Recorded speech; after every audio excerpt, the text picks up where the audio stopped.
Hi, everybody, and welcome back to the Happy Hemp podcast series brought to you by Transition Town of Greater Media. That's right, I said Transition Town of Greater Media.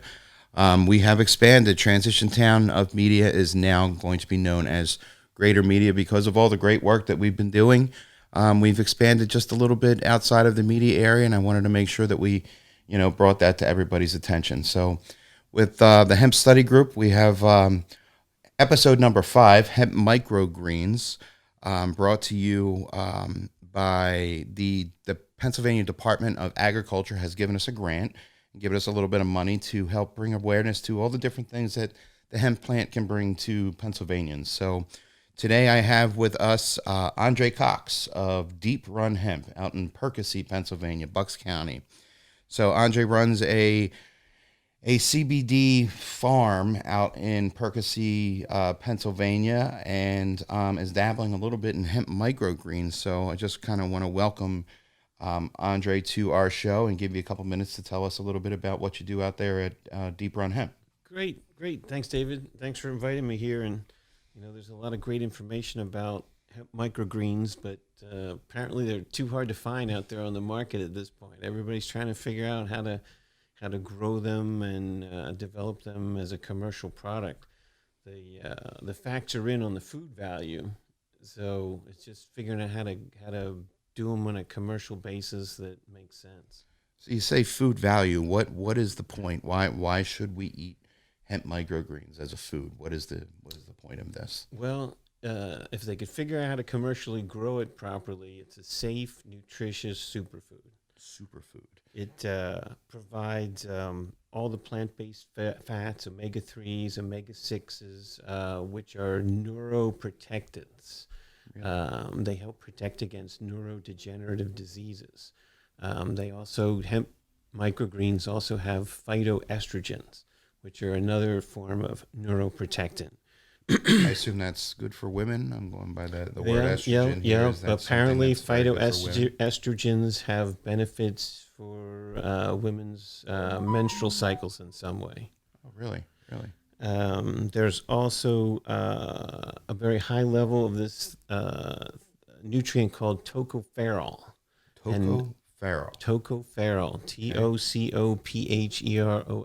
and it's a nutrient that the body needs in small amounts, but it supports the immune system and helps fight blood clotting, which seems to be an important thing today with a lot of people having blood clotting issues. So those are just some of the things. And the other thing is that it's a highly digestible food, which means that the nutrients in hemp sprout, because it's so young and tender, they're highly available, very bioactively available nutrient source. Because so easier to digest. I guess it's not really fully put together yet, so it breaks down quicker. And it's young. We harvest them at 12 to 14 days, so it's very young and tender. It's much easier to digest than the seeds. A lot of people, recognize the food value in hemp seeds, and there is a lot of food value in them, but the sprouts are more digestible, like you said, than the nutrients from hemp seeds. So I assume, you're not going to eat a ton of this stuff, but if it's highly packed with the nutrients, you're going to eat less food and get all the mineral values. So It's a way almost to, kind of curb some of our overeating, tendencies things like that, consume less as far as mass, but, have what we're consuming. High food value in that. Be highly nutritious. Right. It's kind of a different take on food. Well, the hemp sprouts have all 20 amino acids, which is, very unusual for a food source. Your steak does not provide all 20 amino acids. So there's very few foods that actually can provide all 20 amino acids in just one food product. So it's high in protein values too, high in protein, right? also higher protein value than kale. A lot of other important vitamins. It has equal as kale or higher value than kale. And it tastes better too, which is a good thing. So you mentioned it takes 14 days, so 2 weeks you get these microgreens every 2 weeks. How do you grow them? Like, Well, people are experimenting with different ways of growing them. Like what you have here, a lot of people are growing different types of salad microgreens, like pea shoots, bean sprouts, and they grow them with a substrate. And that substrate can be rock wool, it can be a soilless medium, and it can also be material like this, which is made from hemp. This is the hemp study group. This is the hemp podcast. Why would we not be doing this with so hemp? this is another way you can grow them is with hemp. Also, cocoa coir you could use as well. But the hemp mat is a great grow medium. Works very well. So really, all I did is I cut a piece of this hemp mat, put it in a Tupperware container, sprinkled some seeds on, wet them, put them in a closet for a day or two out of the dark in the dark, and then they started to sprout. So I brought them outside. We're at about day 5 or so. So it worked. I'm excited to have a salad. Well, this is a little different than the way you grow it, yeah, right? it's a little different, but this is the way most microgreens are grown, and they have them on the substrate, and then it's a flood and drain type of watering system. The way I'm growing the hemp microgreens is what's called an NFT hydroponic system. And NFT stands for nutrient film technique, which just means it's a constantly running water that has fertilizer in it. So it constantly circulates through there, and so the seeds or the roots are just constantly being bathed in a stream of water going by. The good thing about that is that you don't have a medium that, flies, bugs can lay eggs in, or that bacteria can grow on and things like that. You just have the running water going by the roots and the seed. So it's a very clean system. I've seen the system. It's pretty interesting. There's a big giant nursery room, and it's a bunch of PVC pipes, and every inch or couple inches there's a little hole, and it has a little basket that has a seed in it. So 1 or 2 seeds per basket. So if you think about a 10-foot or 20-foot long pipe with, a hole every 2 inches, I mean, you're looking at 100 different, little baskets, and they each have a little seed popping out, and the water just flows through them and touches the roots, and it goes into a gutter, and it goes back to the tank, and then gets the engineering aspect of it. Is that something that you came up with? I mean, was this your idea? Well, was this your baby? I've been studying hydroponic systems for a long time. Because I grew up, we have a greenhouse range, and so that's, my dad was a grower, but he grew Easter flowers, tulips, and hyacinths and stuff like that. So through osmosis, working with him, I learned a lot about growing, but I went into video and film production. I did video and film production for 20 years and worked for all these different manufacturers and stuff. But then when my father passed away, I inherited the farm and the greenhouses, and the market for tulips and hyacinths is not what it used to be. So we decided to do a pivot and started growing industrial hemp and all that. So I don't know how we got onto that. What was I don't know, but I want to back up a little bit. So I remember growing up, we would stop on Mother's Day or Easter or something, and at the gas stations, and it had those little white tents where we'd get the Easter lilies and stuff like that. Where I would be operating that tent. Did? Yeah, I'd be operating that tent for my dad out on 611. We'd be out there selling his Easter flowers, the ones that he mostly sold Christmas wreaths too, right? Yeah, so we also manufactured Christmas wreaths in the barn. So he supplied Christmas wreaths and Easter flowers from New York all the way down to Washington, and then our wreaths, and we also made pine roping, decorated the White House through several presidencies. So the pictures you see of the White House all adorned up were actually wreaths and stuff made on our farm there. Very cool. Cool. But we got out of that now, and we're involved with the hemp, and I don't know why we got into that, but we were talking a little bit about the hydroponics. You said you had a little interest. A little knowledge. Okay, how I came up with the system. So the thing is that I knew that eventually I'd be coming back to the farm and I'd have this greenhouse range. So for the last 10 or 15 years, I've been researching different types of things to do with it. And I'd researched a lot about hydroponics, also aquaponics. I don't know if you know what aquaponics is. Is there a difference? Yeah. Hydro and aqua? Yep. Aquaponics is where you, in the same amount of space, you try to create two different protein sources. So you have greens growing up here, and then the water that goes through the greens falls down into tanks where fish are living. Oh, So in the same space, you're growing greenery. You're growing, could be tomatoes or lettuces or whatever. But then with the same water, and the water that travels through the plants and goes down to the fish is beneficial for the fish. And then also the water that the fish live in is being brought up and watering the plants. And it increases production in some cases 50 to 60% on your vegetable produce by feeding the plants with water that fish had been living in. So that's what aquaponics is.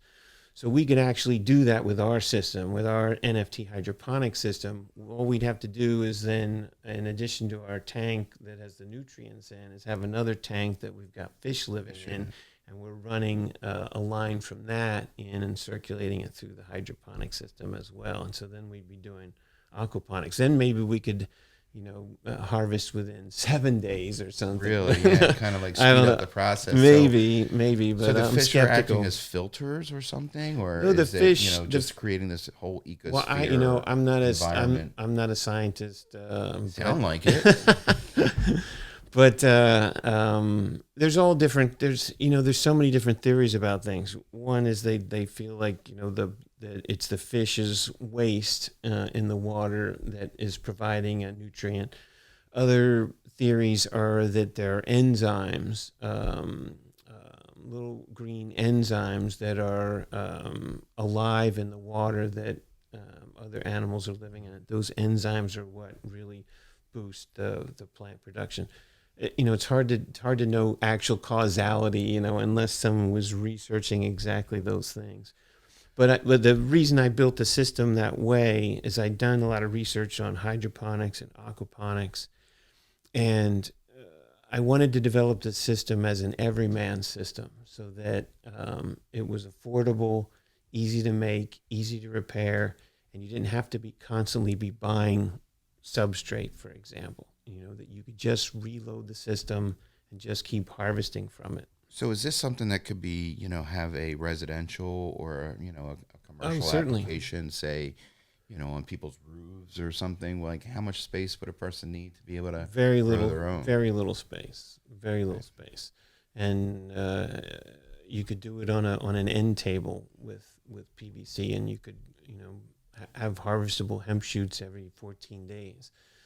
Very easy, and it is very easy to build a residential system because everything I used to build it, I bought at Lowe's or Home Depot because I didn't want to be reliant on something that's molded in China. If it breaks or I need to expand and I can't get it from China, I wanted to be able to get it, source everything locally. So it's built with stuff from Tractor Supply, Home Depot, and Lowe's. But all stuff you can find at any store. Also, if there's one thing that you have to the hemp no, seed. Well, the hemp seed, yeah, you gotta have a license for the hemp seed. But the little filter baskets, those are kind of hard to find. So you have to know how to find those. They're proprietary. You got to know Andre. So obviously, I think people are going to want to know this, but are these hemp microgreens? They're going to get you stoned? So if I eat a whole bunch of them. No, when I tell people about this, that we're pursuing this, that is the first question. They always go, well, do they get you stoned? The microgreens at that level of 14 days have 0.001% THC. It's virtually undetectable THC levels. They do have a detectable level of CBD, which is good because it makes them an anti-inflammatory food item. So that's a good thing. But as far as THC, almost undetectable levels. Okay. So anybody can eat these. So what kind of testing is there out there currently that, you can undergo before sending these microgreens to market? Like, what is the testing process and what are they testing for? Yeah, I had to get a full nutrient panel testing and pathogen testing. And also I did a cannabinoid profile. so that I could answer that question of people going, do they get you stoned? Or the cannabinoid profile shows, like I said, 0.001% THC. But then I had a full panel done just like you would see on the back of a lettuce package or a package of kale that shows you the full breakdown of everything that you get from a hemp microgreen. And that's where you got this term. What was it? Tocopherol. Tocopherol. So during the testing process, this is one of those compounds that came up. Yeah, it came up. It's like something like 31 parts per million of tocopherol, which is a pretty high level. It's kind of unique to level. the hemp plant, right? Yep. So it's not something you would find in pea shoots or other sprouts. Right, not at that high of a level. So it's a beneficial. It boosts the immune system and helps keep blood clots from forming. It's fat soluble, and it's also found in seeds and nuts and leafy green vegetables and vegetable oils. Okay, but it's rare to find it at this level in a single food item. So if I were to purchase these or even harvest them myself, I assume you have to cut them. Like, how long do they last? Like, will they be? Can I put them in the fridge or? That's something that's sort of an issue with the microgreens because it was a recent thing that came about last year. I think originally, when they approved, hemp licenses and all, the idea of eating them as microgreens wasn't a thing. So there was no regulations in the guidelines about hemp as microgreens. And then at some point last year, they added some language in there about the microgreens. And one of the things they did is they said that when you harvest them, you have to cut them off at the substrate. And it's one of the things I've talked to the Department of Agriculture about, that it really affects the viability of it as a product. Because when you cut it at the substrate, you have maybe 5 days before it looks wilted and, not that appealing, not that attractive to eat. But when you include the root with it, you have probably 17 days of shelf life in the refrigerator. Wow. And I've tested this 3 times. Yeah, 17 days of shelf life. With 17, it can fudge it, will say, 14 to 17 days of shelf life. Then a farmer has a time to produce it, package it, label it, sell it, deliver it, and then got time to consume it. 5 days, you don't got to sell everything in one day. Yeah. You can't harvest it and package it and label it and sell it. It just makes it unviable.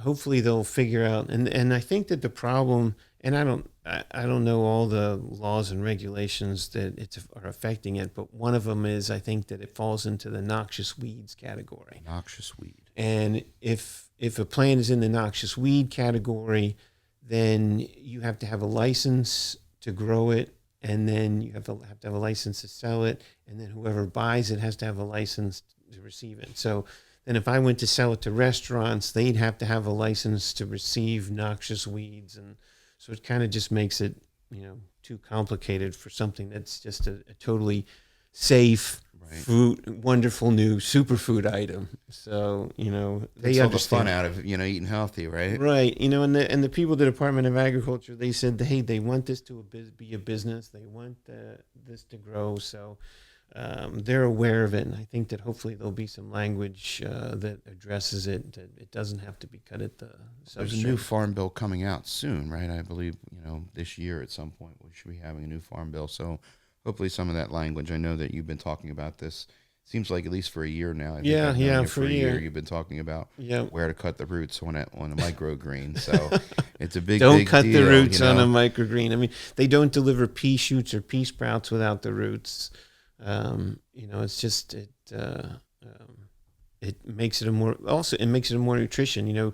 With the hemp shoots, you can either eat it with the root or without the root. You can eat the roots. You can eat the root. They have great nutritious food values, so you can eat them both. How much do microgreens cost? Is this an expensive way to eat? It's unknown. I haven't done a recent search, but a couple of months ago, I tried to figure out if I could buy them on the internet, and I couldn't buy them anywhere. You can buy seeds, like to grow them yourself, but You can't buy the shoots themselves, from what I can Hemp tell. microgreen seeds you can buy, because I was looking and I couldn't.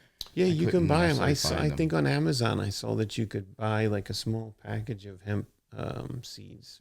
So what is the seed? Is it a different seed than, say, what I'm going to smoke, or like what, like is No, it's this. The seeds are the same. Like I grow CBD. I grow hemp for CBD as well, and the seeds are very similar.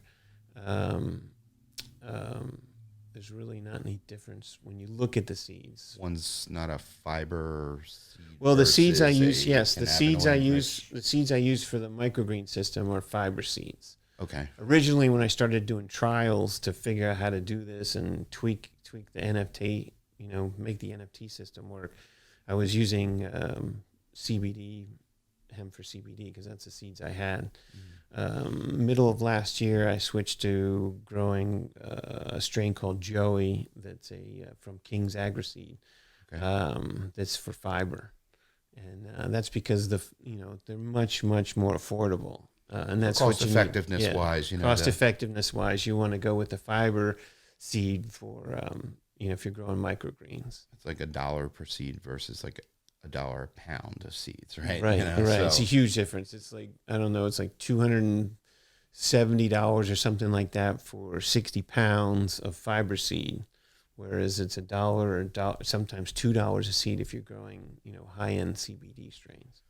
so I'm going to throw 1,000 seeds into this thing. Like, what is the germination rate?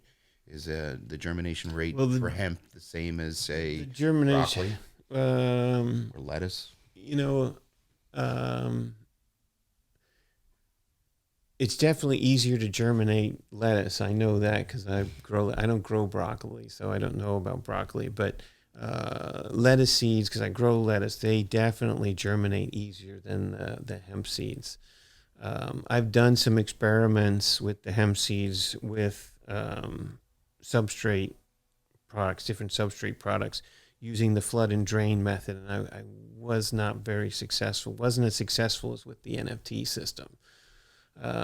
So I like the NFT system because you don't have to constantly be buying substrate. Right. But there's still some other issues we have to overcome with it.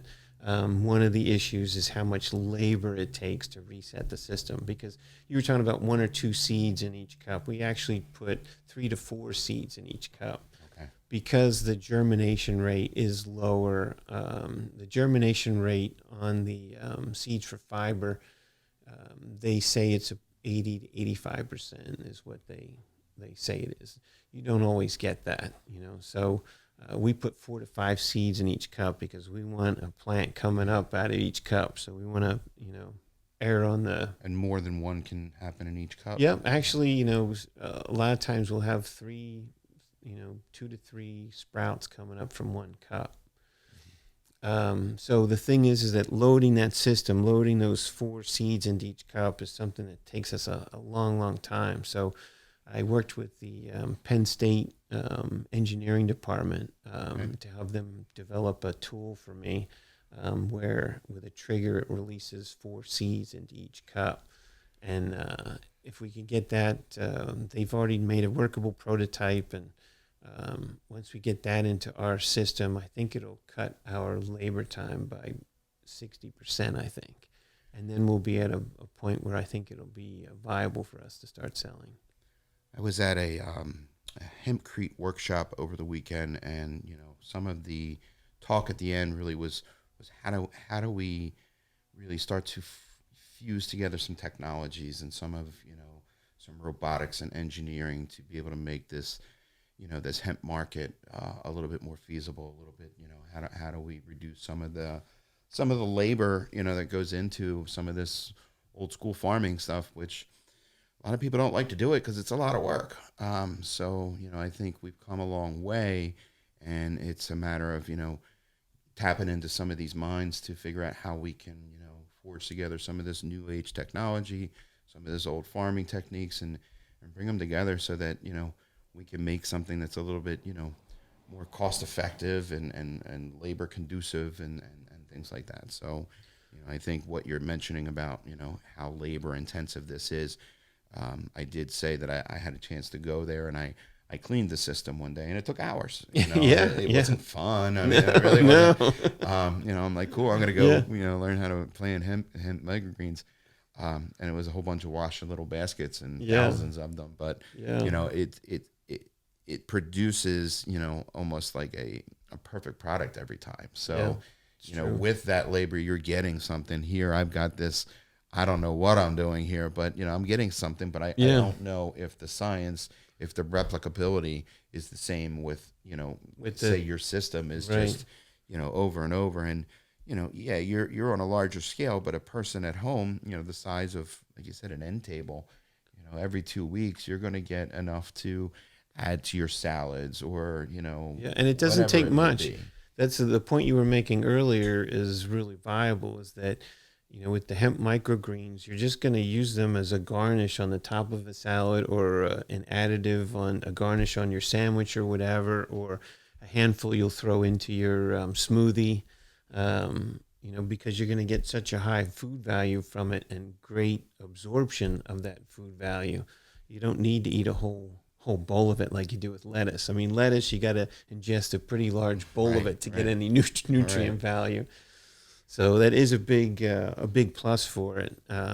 It's just, I know a lot of it's not available yet because it's tough. It's tricky.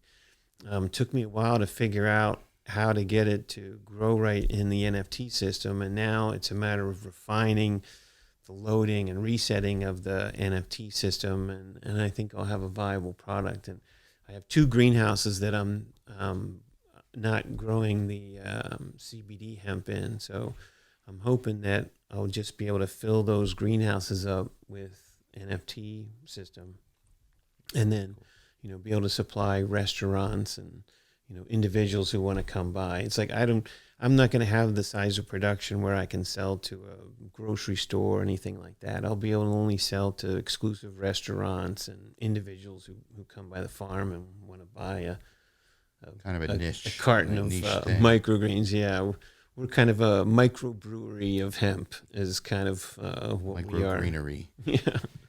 That was going to be my question. Like, what is the market on this stuff? Can you go and buy microgreens in, say, a Whole Foods, or like, where do you buy this stuff? It's exactly like everything else with this hemp business was, because it's been illegal for 80 years. There is no market. It's the same thing with all the products, the CBD products and things that we've developed from hemp. There was no market before, so we had to develop it. So it's going to be the same thing with the microgreens. We have to develop the market, but luckily the sprouts have the receipts. So if we can figure out how to, develop them and grow them in a commercial scale, the sprouts deliver. There's no question from the receipts, from the lab testing and things, all the data the facts are right there of the food value they provide. So once you explain that to people, I think they'll sell themselves. Mm-hmm. But it's, I'm connected with another guy, a big guy who's trying to commercially do hemp microgreens, and they've been at it for over 4 years, and they're getting very close to coming to market. One question I didn't ask is, what do they taste like? So, well, again, this is, what does it taste like? You can look up on the internet. There's a lot of people who have tried them, and they talk about what they taste like. The 3 things were hazelnutty, citrusy, and peppery. It's that beta-caryophyllene. Protein, it seems to be in everything cannabis. And I would sort of, in my experience, we've been eating them for 2 years now. I would go with hazelnutty and citrusy. Okay. Is how I would describe them, how they taste. And it's a very nice texture. They, are tender. They chew up easily. They taste way better than kale, and they taste way better than arugula, and they beat them in the nutrient category for those. Even better for you. Tastes better and even better for you. Right. And then, you can, 14 weeks is a faster growth cycle than kale or arugula or lettuce. Yeah. When we think about, what would happen at the end of the world happen, how are we going to get food? to think that we can grow these things and they're ready in just a couple of weeks, so Yeah, if you can coast, if you can coast 14 days, you'll you'll have another find meal. something else for 14 days, and then you have this. And and it's something that is attainable by everybody. Everybody could easily set up a little system in their house or in their yard and benefit from this, and spend less on highly processed food. So, real quick, I guess before we wrap this up, what else is going on over at Deep Run Hemp? You want to give us a little bit of rundown about what other types of things you have going on over at Deep Run? Well, we're just growing CBD hemp. We grow 4 or 5 different strains. We just first cycle is just getting moved into the 2-gallon pots and into the greenhouse. We'll go into maturity. Next we're planning the next week. We're planning the second cycle. We wait about 5 weeks between each cycle, and each cycle we grow is about 1,000 plants. And so, in about by July or August, we have about 6,000 plants growing in the greenhouses. Wow. So there's a lot of trimming that has to happen around that time, right? Yeah, a lot of trimming. So what are the products that you sell? We sell CBD tinctures. We sell Delta 8 products. We have a topical, fantastic CBD topical in a shea butter medium that is fantastic for aches and pains. We sell pre-rolls. We sell, raw flour, vape carts, gummies, CBD gummies. We sell sleep gummies. Pretty much a whole range of products that we can develop with the great things we get from hemp. So I guess to end this, is there anything, going forward, looking ahead, what would make life easier for a hemp farmer here in Pennsylvania? Is there one thing you could wave a magic wand and I would say make your life easier as a hemp farmer? I would say reduced regulation, reduced reporting. The thing is that these products are totally safe. 0 reported deaths. More people die from peanuts than die from hemp or cannabis. So the other thing is that if you make this just a regular product, then everyone selling it will follow the regulations and pay the taxes, and it'll just be a regular product. But if you think that's going to happen, if you overtax it and overregulate it, then the black market that has already existed for 80 years is just going to continue to grow, and they won't follow the regulations or pay the taxes. So, it's the same thing. I worked in, not only did I work in video production, but I worked in marketing and product development for big manufacturing firms. And, when you bring out a product, you can't bring it out at this level where the profit is so high that you create opportunities for other competitors to come in and do it cheaper. What you got to do is you got to come in at the product that's at the price level that there's not room for bunches of other people to come in. So if you overtax and overregulate the product, then you make it more expensive than the black market. And the price of these products, the price of an ounce of weed has been set for the last 70 years by the black market at $250 or $300 an ounce. If you regulate the product to where now all of a sudden it's $800 an ounce at the dispensary, people are going to go to that black market that's already been there for 70 years. Yeah, I know where I'm buying mine. You're not going to get your taxes. They're not going to follow the regulations, and also, people aren't going to know what they're getting.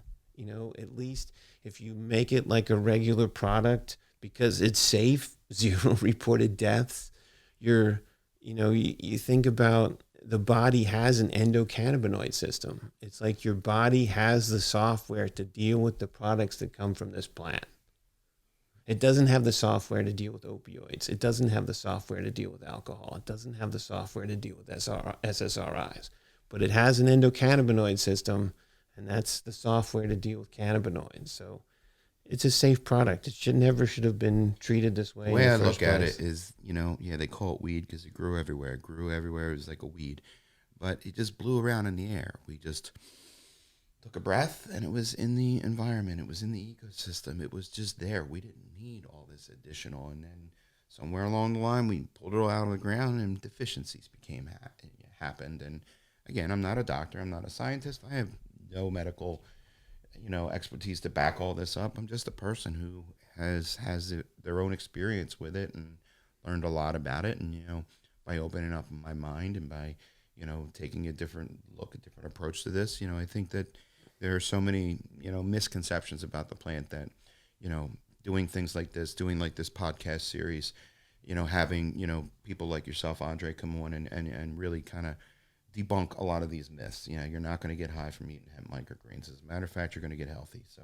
Yeah. let's do it. Let's get this stuff in the ground. Let's continue, on this push. We want to thank the Pennsylvania Department of Agriculture for giving us this grant to, help bring some education to others out there. And I want to give a special shout out to CMP Radio, my buddy JP, who's done an awesome job on, getting all the technical things and all the machines ready and everything so that we can, have a nice product to, put out there. So thank you very much, Andre, for coming out. I really thanks for having us. appreciate it. I'm going to remind you to eat your greens on hopefully they're hemp microgreens. So